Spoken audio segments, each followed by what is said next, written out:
Well, welcome back to another week's Myths versus Facts. We're going to stick with the Illuminati. Let's get a little more specific about just who were members of the Illuminati. Now, there have been several books which detail the known membership of the Illuminati, but one thing is quite noticeable about them all. It is the lack of naming any Americans who were members. Of all the members of the Illuminati, Americans are the most secretive. Of all the books who talk about the Illuminati, very few reference the Illuminati Manifesto of World Revolution. This volume included a list submitted to the Austrian government in Vienna by the government of Bavaria of high individuals who were members of the Illuminati. Keep in mind that Bavaria was the state in which the Illuminati was founded. This list contained the names of Lafayette and Thomas Paine. Lafayette probably belonged to more secret societies than just about anyone you can name. He was always dabbling in revolutionary causes and always found a way to get out of any pickle he found himself in relative to who held the power of government at any time. By the time Lafayette came to the United States in the celebration of the 50th anniversary of our country, he was a leader of the Carbonari in France. You may recall that Trotsky said that the Carbonari was the culmination of the left wing of the Illuminati. It is interesting that there are two full-sized portraits that hang in front of the House of Representatives. The one on the left is of George Washington. The one on the right is of Lafayette. Most people who are unfamiliar with this fact cannot identify the person of Lafayette or say why he has the same position of honor as Washington.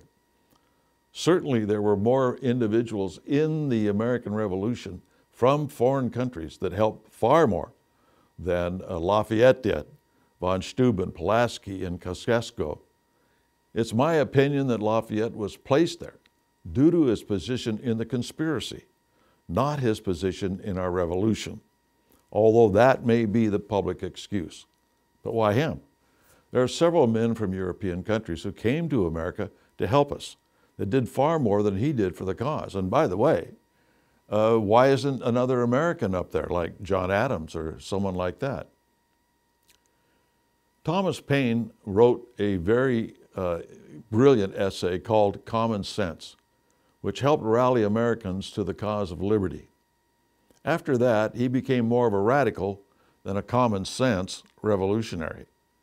His writings, since he moved to England, have become the stuff of the communist lexicon to set the stage for the indoctrination of youth into the socialist movement. His book, The Age of Reason, on the title page, Part 3, had this to say about its contents, quote, "An examination of the passages of the New Testament quoted from the Old and called prophecies concerning Jesus Christ, to which is prefixed an essay on dreams, also an appendix containing the contradictory doctrines between Matthew and Mark." So we see right in the frontispiece a questioning of Scripture, if you will. Paine's Rights of Man contain the ideas of the welfare state, the graduated income tax, old age pensions, and public housing. By 1797, Paine embraced an inheritance tax. While in England, after leaving the United States, Paine started a few units of Illuminati, and between that and his writings, he was forced to flee Britain to France, where he was made a member of the Revolutionary Assembly, even though he was a non-citizen of France. Robespierre, the head of the revolutionary government, had a habit of incarcerating any rival for his power, and this he did to Paine. No one seems to know how Paine avoided the guillotine, but he lived to see Robespierre die.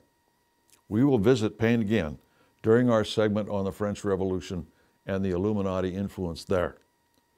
No one knows for sure, or no one who does has ever published the exact number of members of the Illuminati. The estimates range from a few hundred to 3,000.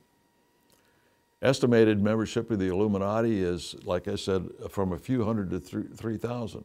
It was at least 2,000 by all indications. The numbers are not that important, as we will show next week. It is how they're organized. They all worked together under a monolithic leadership. They worked on the same things at the same time, and while they had a general agenda, they were called upon to work on singular issues and items within political boundaries. This gave them greater weight than if they were simply doing this on their own as individuals, even though they had a common general goal. Adam Weishaupt kept his leadership even more secret than the organization. Once his leadership was exposed, several of his top lieutenants quit the Illuminati because they felt they were better leaders than he was. Any really secret society keeps its leadership as the greatest secret of all. This is why it is next to impossible to ferret out the conspiracy's leadership today. Next week, we will talk about the French Revolution, a revolution from which France has never recovered.